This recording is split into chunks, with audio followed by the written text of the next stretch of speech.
Thanks very much. I think there were different sources of inspiration behind the book.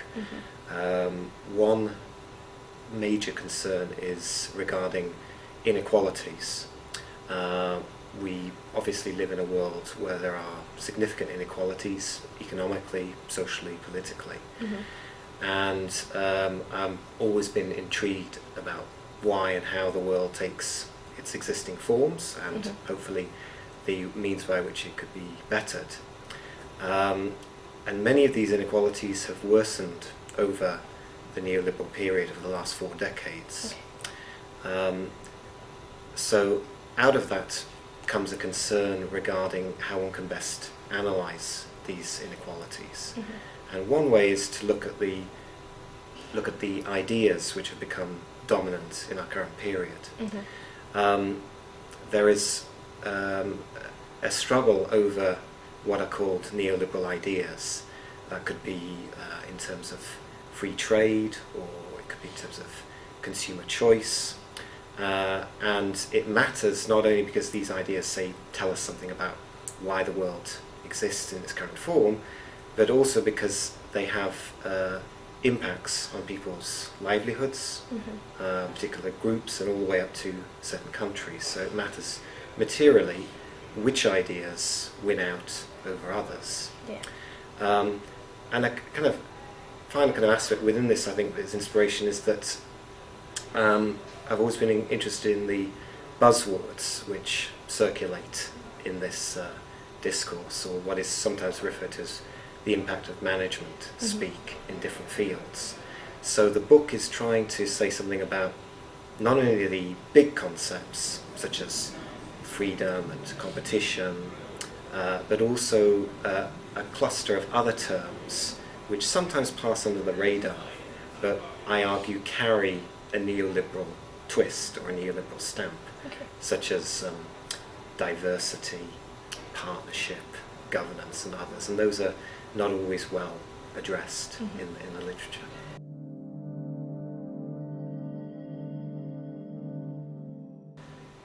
Well, the academic literature on neoliberalism is quite considerable now, embracing questions of history and its contemporary impacts. If I was to highlight kind of 3 distinctive aspects about this particular book, one thing I would say is that it's trying to provide a guide to particularly students but other researchers to better understand some of the key terms which have been associated with neoliberalism.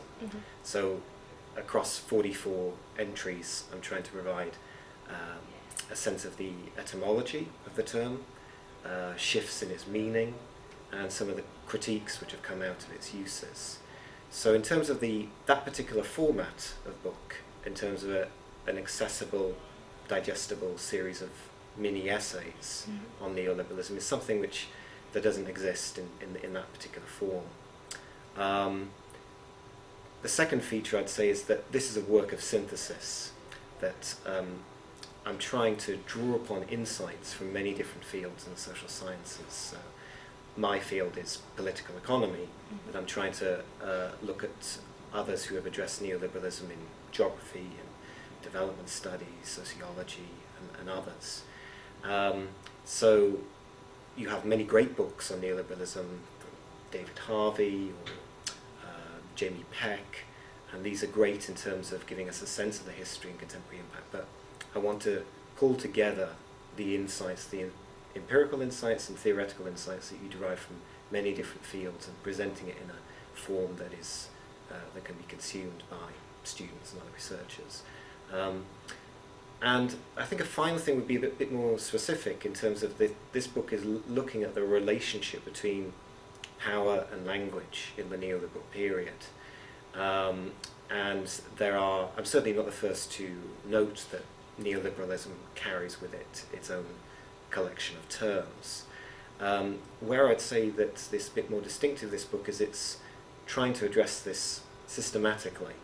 So other writers may address, for instance, governance or partnership on its own, as standalone. I'm trying to look at the relationship between these different concepts and probing them individually, but also looking at them collectively as a body of thought. And that is partly inspired by other writers, for example, sociologists such as Pierre Bourdieu and Luc Boltanski were particularly influential in looking at those relations. So ultimately, those are the kind of the main reasons where I think that this book is distinctive on those grounds.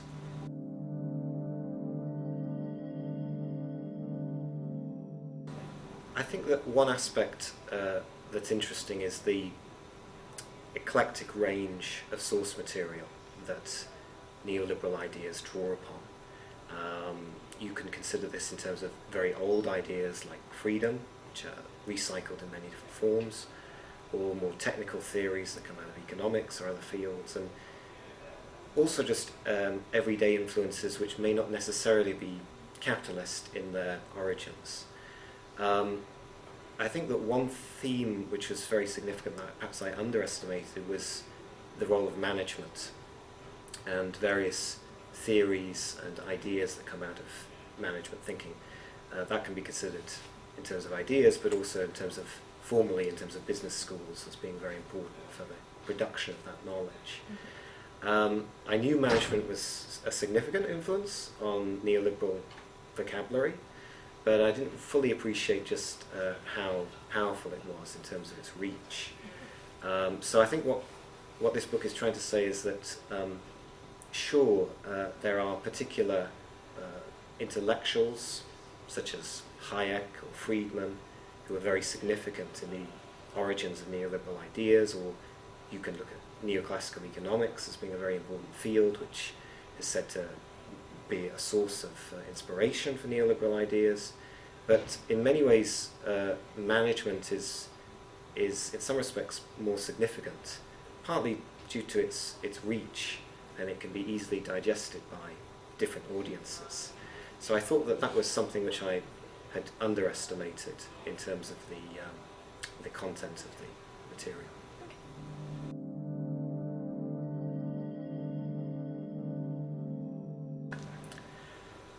Well, there are a number of entries I enjoyed writing, and there could be different examples I could draw on.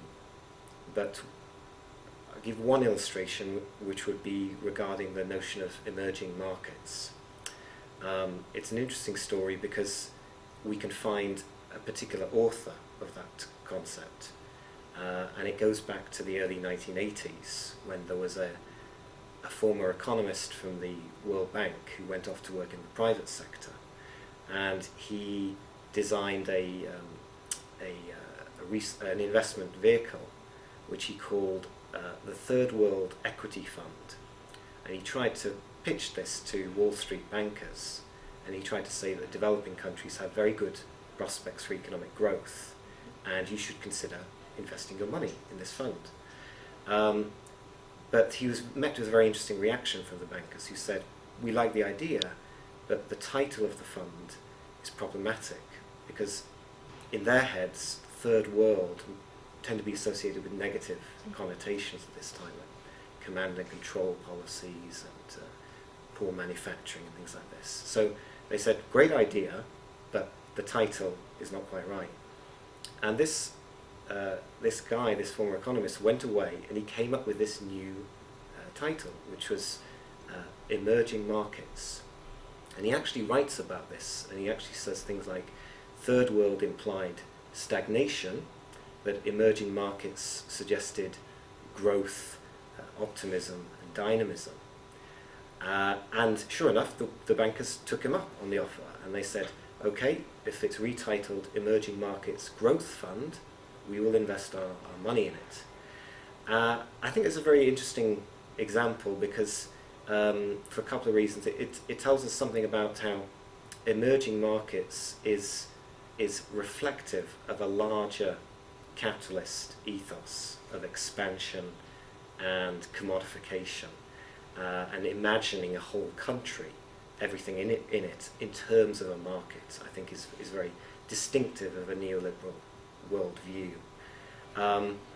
The other feature is that it the phrase emerging markets has kind of fallen into a little bit of dispute amongst professionals in finance about whether it's the right term.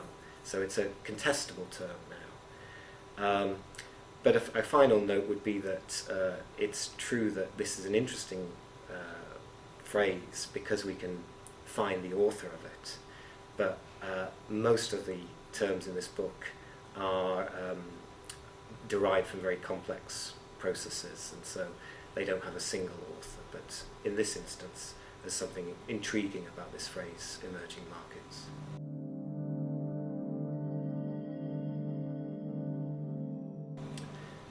Well, the design and writing of the book was made with particular audiences in mind.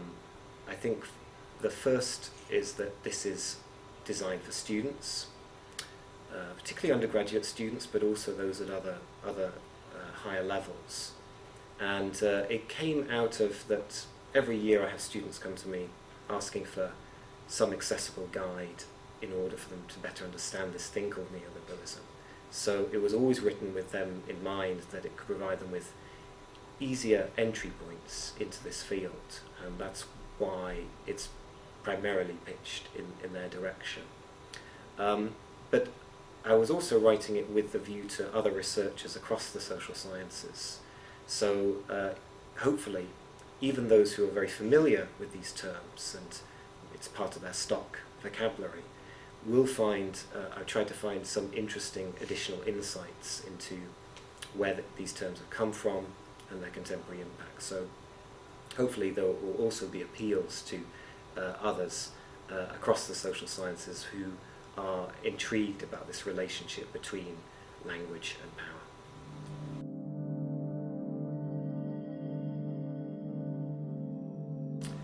In one sentence, it would be Neoliberalism, the Key Concepts, is a one-of-a-kind critical guide to a vocabulary that has become globally dominant over the last 4 decades.